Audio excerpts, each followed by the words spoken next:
Hello my dear friends, स्वागत है आप सभी लोगों का एक और बेहतर वीडियो में। जितने विद्यार्थी कक्षा 10 में पढ़ रहे हैं और यूपी बोर्ड 2026 में हिंदी की तैयारी कर रहे हैं, उन सभी विद्यार्थियों के लिए ये वीडियो काफ़ी इम्पॉर्टेंट होने वाला है। 18 फरवरी को ऐसा ही पेपर आपको देखने को मिलेगा, यानी आपके जैसा कि हमने यहाँ पर इस वीडियो में प्रश्न देखेंगे, ठीक है। तो अब की बार आपको क्या है, 90% जो है लाना ही लाना है, ये आप मान के चलिए, ठीक है। तो चलिए इस वीडियो को बिना देर करते वीडियो को स्टार्ट करते हैं। तो यहाँ पर आप लोग देख सकते हैं, ये दिया गया है आपका प्रश्न नंबर पहला, और पहले नंबर प्रश्न में जो दिया गया है, क्या दिया गया है, हिंदी की प्रथम कहानी के नाम से जानी जाती है। ये क्वेश्चन बहुत ही ज़्यादा इंपॉर्टेंट है, तो इस पर आप लोग लगा लीजिए स्टार, ठीक है। तो ऑप्शन नंबर पहले में दिया गया है दुलाईवासी, ऑप्शन नंबर बी में दिया गया है इंदुमती, और ऑप्शन नंबर सी में दिया गया है प्लेग की चुड़ैल, और ऑप्शन नंबर डी में क्या दिया गया है 11 वर्ष का समय, ठीक है। तो आई होप आप सभी को इस प्रश्न का जो है उत्तर आप सभी को पता होगा। तो देखिए, अगर नहीं पता है तो देखिए, तो देखिए हिंदी की प्रथम कहानी पूछा है, यहाँ पर ध्यान से रखिएगा, ध्यान से देखिएगा, प्रथम कहानी। तो जो प्रथम कहानी है वो इंदुमती है, जो कि ऑप्शन नंबर बी में दिया गया है। अगर मान लीजिए इसका पूछा जाएगा कि इंदुमती के लेखक कौन है, तो बताइएगा किशोरीलाल गोस्वामी जी हैं, ठीक है। तो चलिए समझते हैं क्वेश्चन नंबर 2 को। यहाँ पर आप लोग देख सकते हैं क्वेश्चन नंबर 2 दिया गया है। क्वेश्चन नंबर 2 में क्या दिया गया है, ये भी देखिए बहुत ही ज़्यादा महत्वपूर्ण है। तो यहाँ पर हम लिखेंगे वेरी इंपॉर्टेंट, यानी VIMP, ठीक है। VIMP question for UP board 2026 लिख लेते हैं भाई। तो इसमें क्या बोल रहा है कि आवारा मसीहा के रचयिता कौन है, यानी है, ठीक। ऑप्शन नंबर ए में दिया गया है राम वृक्ष वेनीपुरी। अगर बी की हम बात करें ऑप्शन की, तो यहाँ पर दिया गया रांगे राघव दिया गया है। अगर हम सी की बात करें, ठीक है, तो यहाँ पर दिया गया है विष्णु प्रभाकर, और डी की बात करें तो यहाँ पर दिया, सॉरी, यहाँ पे विष्णु प्रकार दिया गया है। देखिएगा नाम, देखिएगा विष्णु प्रकार दिया गया है, यहाँ पर लिखा है विष्णु प्रभाकर। तो कहीं आप नाम अच्छे से पढ़िएगा, नहीं तो गलती हो जाएगा। तो देखिए आवारा मसीहा जो है ये विष्णु प्रभाकर की बहुत ही फेमस रचना है। तो ये काफ़ी ज़्यादा पूछा जाता है आपके पेपर में, तो इसको आप लोग अच्छे से समझ के चलिएगा। तो इस क्वेश्चन का करेक्ट हो जाएगा आंसर ऑप्शन नंबर डी। तो चलिए समझते हैं क्वेश्चन नंबर तीसरे को। यहाँ पर आप लोग देख सकते हैं, ये दिया गया है आपका क्वेश्चन नंबर 3, ठीक है। क्वेश्चन नंबर 3 में क्या बोल रहा है, कामायनी किस विधा की रचना है। यहाँ पर देखेंगे अगर किस, तो किस थोड़ा सा ये गलती लिखा हुआ है, क्योंकि भैया किस को ऐसे लिखा जाता है, ठीक है। तो कामायनी किस विधा की रचना है, विधा आपसे यहाँ पर पूछ रहा है। तो ऑप्शन नंबर पहले में दिया गया महाकाव्य, बी में दिया गया नाटक, और सी में दिया गया उपन्यास, डी में क्या दिया गया महाकाव्य। तो ये तो सभी को पता होगा भाई, और ये सबसे ज़्यादा महत्वपूर्ण जो है क्वेश्चन है कि कामायनी जो रचना है ये एक प्रकार का महाकाव्य है। अगर मान के चलिए ये पूछा जाए कि बताओ भाई कि कामायनी जो रचना है ये किसके द्वारा रचा गया है, तो जय शंकर प्रसाद के द्वारा रचा गया है, ठीक है। तो आई होप आप सभी को ये तो समझ में आ गया होगा। तो चलिए बढ़ते हैं अपने नेक्स्ट क्वेश्चन की ओर। क्वेश्चन नंबर 4, यहाँ पर आप लोग देख सकते हो भाई, क्वेश्चन नंबर 4 में, क्वेश्चन नंबर 4 में क्या बोला जा रहा है, कह रहा है आंसू की रचना किस कवि ने की। यहाँ पर भी किस थोड़ा सा यहाँ पर गलती है, यहाँ पर मात्रा का थोड़ा सा है, ठीक है। तो आंसू की रचना किस कवि की है, तो ऑप्शन नंबर ए में देखा है बिहारी, ठीक है। ऑप्शन नंबर बी में देखा है नरपति नाल, और सी में देखा है जयशंकर प्रसाद, डी में क्या दिया गया है, तो अज्ञे दिया गया है, ठीक है। तो आप सभी को पता होना चाहिए कि आंसू जो है ये जयशंकर प्रसाद की बहुत फेमस रचना है। तो वेरी इंपॉर्टेंट क्वेश्चन ले सकते हैं इसको, ठीक है, वेरी इंपॉर्टेंट क्वेश्चन।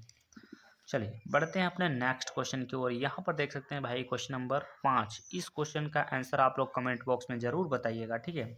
वैसे हम लोग बताते चलेंगे इस क्वेश्चन में, ठीक है, बट आप लोग खुद से कमेंट करिएगा कि इस क्वेश्चन का जो आंसर हो जाएगा, ए होगा, बी होगा, सी होगा, डी होगा, यानी जो आंसर सही होगा वही बताना होगा। तो पूछा है कितने नावों में कितनी बार रचना के कवि हैं, ठीक है, कवि हैं। ऑप्शन नंबर ए में दिया गया सुमित्रानंदन पंत बोल सकते हैं, ठीक है।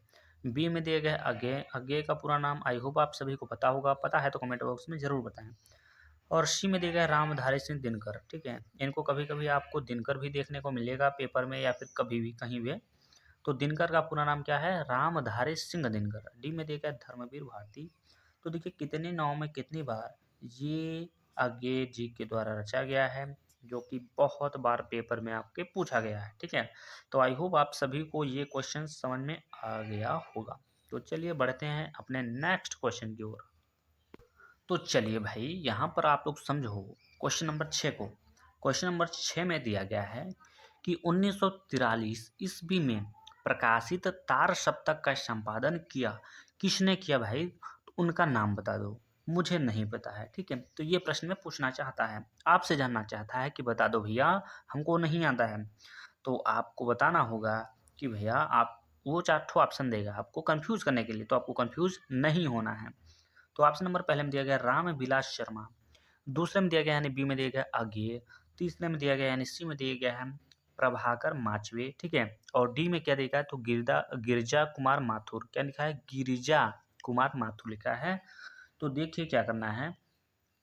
तो मैंने आपको बताया था कि 1943 ईस्वी में तार सप्तक का प्रकाशन हुआ था। आप लोग कहेंगे भैया ये तो क्वेश्चन नहीं पूछ रहा है ना, यहाँ पे पूछ रहा किसने किया था।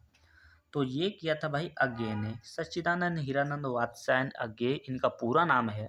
और तार सप्तक का संपादन हुआ था 1943 में। अगर आपसे पूछता कि तार सप्तक का द्वितीय प्रकाशन कब हुआ था, तो आप लोग आंसर में करते भैया 1951। ठीक है, अगर मान लीजिए कहता कि तृतीय प्रकाशन का बताइए, तो आप बताते 1959। ठीक है, इतना आपको याद रखना है। ठीक है, तो आई होप आप सभी को ये क्वेश्चन समझ में आ गया हो। यहाँ से आपके 3 क्वेश्चन पूछे जा सकते हैं।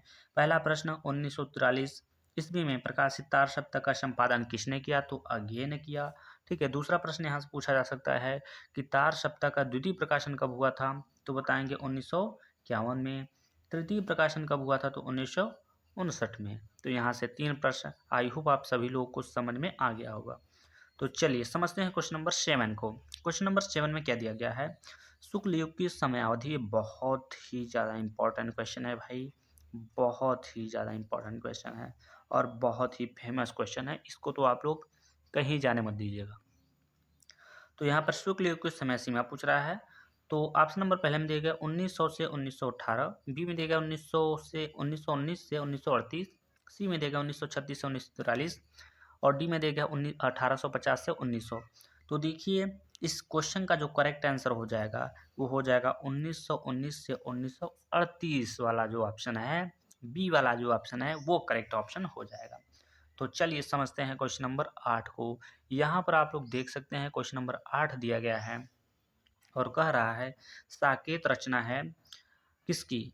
ऑप्शन नंबर ए में दिया गया Mahadevi Verma, option number B में दिया गया सुमित्रानंद पंत, बी में सी में दिया गया जयशंकर प्रसाद और डी में क्या दिया गया मैथिली शरण गुप्त दिया गया है।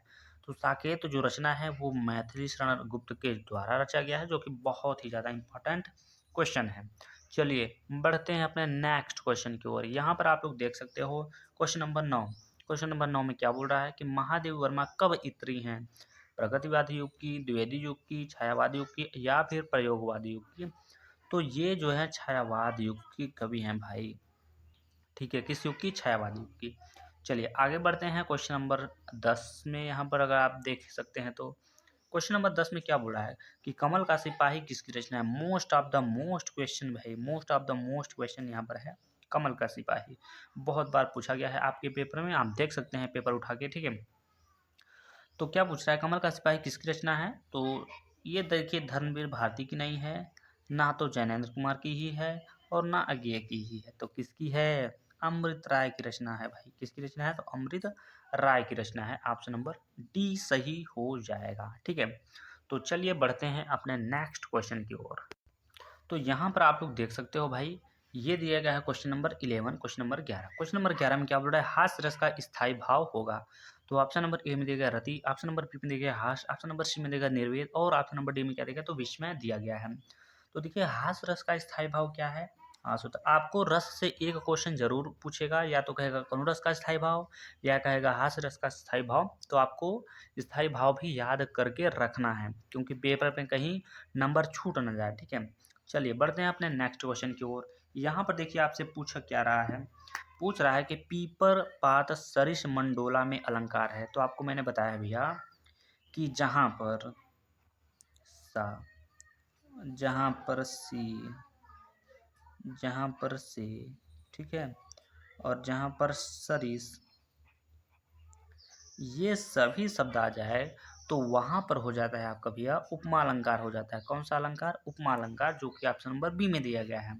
चलिए बढ़ते हैं अपने नेक्स्ट क्वेश्चन की ओर। यहाँ पर देख सकते हैं क्वेश्चन नंबर 13। क्वेश्चन नंबर 13 में क्या बोला है? सोरठा छंद में चरण होते हैं।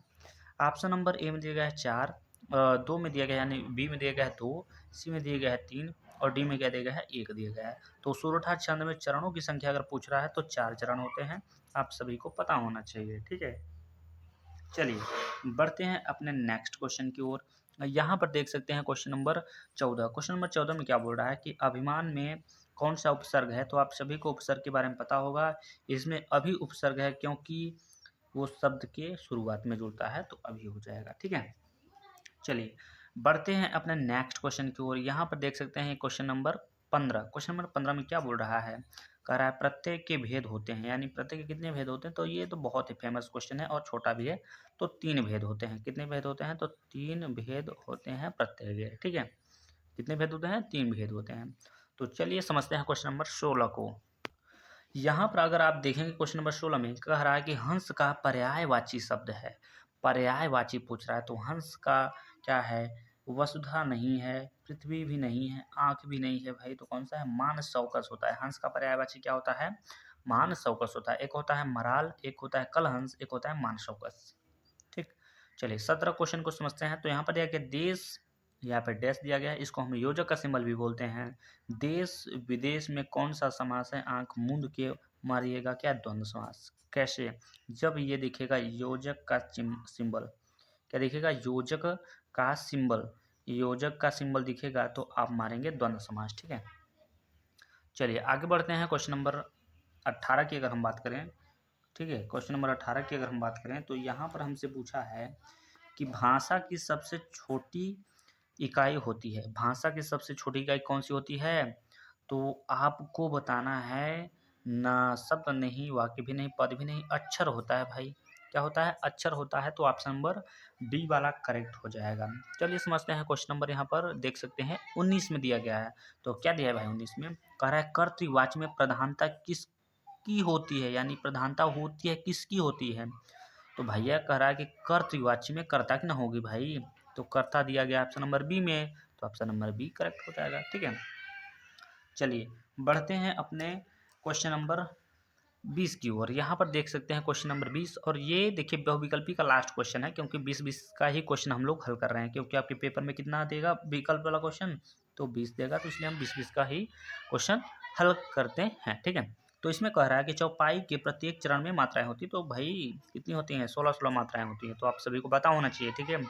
तो इसलिए हम कहते हैं कि अभी भी देर नहीं हुआ है, पढ़ाई करना शुरू कर दो। और हमारे यूट्यूब चैनल पे अगर आप नए आते हैं तो प्लीज़ चैनल को सब्सक्राइब ज़रूर किया करिए, ठीक है। क्योंकि इससे हमें मोटिवेशन मिलता है और वीडियो हम और मन से बनाने का प्रयास करते हैं, ठीक है। आई होप आप सभी लोगों को मेरी बात समझ में आ रही होगी, ठीक है। तो चलिए इसका हम लोग कुछ गद्यांश देख लेते हैं, ठीक है। तो ये है आपका एक गद्यांश। गद्यांश जो है बहुत ज़्यादा इंपॉर्टेंट है। आई होप आप सभी को पता होगा कि आपके पेपर में जो है गद्यांश भी पूछा जाता है, ठीक है। क्या पूछा जाता है? गद्यांश पूछा जाता है। तो गद्यांश में क्या पूछा जाता है कि इस तरीके से गद्यांश देगा और कहेगा, भैया यहाँ पर कुछ गद्यांश लिखा है, आप पढ़ सकते हो। विश्वास पात्र मित्र जीवन की एक ऐसी औषधि है। हमें अपने मित्रों से यह आशा रखनी चाहिए कि वे उत्तम संकल्पों में हमें दृढ़ करेंगे, दोषों और त्रुटियों से हमें बचाएंगे, हमारे, ठीक है, पवित्रता और मर्यादा के, यहाँ पर सत्य है ना, ठीक है, सत्य, सत्य, पवित्रता और मर्यादा के प्रेम को पुष्ट करेंगे। जब हम कुमार्ग पर पैर रखेंगे तब वे हमें सचेत करेंगे। जब हम हतोत्साहित, यानी कि जब डिप्रेशन बोल सकते हैं, होंगे तब वे हमें उत्साहित करेंगे भाई। तो इस तरीके का देख सकते हैं, ये गद्यांश आपका रहेगा, पढ़ सकते हैं, ठीक है। और गद्यांश में होने के बाद अब आपको यहाँ पर 3 प्रश्न पूछेगा भैया, प्यार प्यार से, ठीक है, प्यार प्यार से 3 क्वेश्चन पूछेगा। इसमें क्या पूछेगा? प्रस्तुत गद्यांश के पाठ और लेखक का नाम लिखिए। दूसरे नंबर पे पूछेगा रेखांकन शो की व्याख्या कीजिए। और तीसरे नंबर पे पूछ रहा है क्या? एक सच्चा मित्र किसे कह सकते हैं? तो देखिए ये कितने नंबर का आता है? तो ये 2 इंटू 3 यानी 6 नंबर का आता है भाई, क्योंकि 3 क्वेश्चन है ना, और एक क्वेश्चन तो 2 नंबर का है, तो 2 तिहाई 6 हो जाएगा। गद्यांश को आप अच्छे से पढ़ सकते हैं। यहाँ पर जो रेखाएं खींची गई है इसी का आप लोग व्याख्या करके बताना होगा। तो ये रहा जो पेपर में आपके आएगा। अब हम लोग बढ़ते हैं इसके व्याख्या की ओर, ठीक है। तो सबसे पहले वाला जो प्रश्न है उसका उत्तर लिखना प्रारंभ कर दीजिए। आप लोग कॉपी और पेन लेकर लिखिए इसको अच्छे से। इसको आपको ब्लैक पेन से हेडिंग करना है और इसमें लिखना है प्रस्तुत गद्यांश हमारी पाठ्य पुस्तक। ये जो हिंदी लिखा है ना इसको भी आपको ब्लैक पेन से लिखना है कि गद्य खंड में संकलित मित्रता, इसको भी ब्लैक पेन से लिखना है, नामक पाठ से अवतरित है। इसके लेखक आचार्य रामचंद्र शुक्ल हैं और ये भी आपको ब्लैक पेन से लिखा है। जहाँ पे मैंने अंडरलाइन किया है इस चीज़ को आपको ब्लैक से लिखना होगा। उसके बाद दूसरे प्रश्न की हम बात करें तो यहाँ पर है व्याख्या। व्याख्या आपको लिखना होगा आचार्य रामचंद्र शुक्ल जी का कहना है कि जिस प्रकार अच्छी औषध आपके शरीर को अपने प्रकार के रोगों से, ठीक है, आगे देखते हैं इसको, बचाकर हमारे जीवन को उन्नत प्रकार विश्वसनीय मित्र उस अनेक बुराइयों से बचाकर हमारे जीवन को उन्नत तथा सुंदर बनाता है। हमारा मित्र ऐसा होना चाहिए कि जिस पर हमें यह विश्वास हो कि वह हमें सदा उत्तम कार्यों में लगाएगा, हमारे मन में अच्छे विचारों को उत्पन्न करेगा, बुराइयां और गलतियों से हमें बचाता रहेगा, ठीक है, हमें सत्य और मर्यादा के प्रति प्रेम को विकसित करेगा, ठीक है, उनमें किसी तरह की कमी नहीं आने देगा। तो ये रहा भाई आपका इसका व्याख्या। तो व्याख्या आई होप आप सभी को समझ में आ गया होगा। इसको आप लोग अच्छे से अपने कॉपी में नोट कर लीजिएगा और इसको अच्छे से याद कर लीजिएगा। तो अब हम बढ़ते हैं तीसरे प्रश्न की ओर।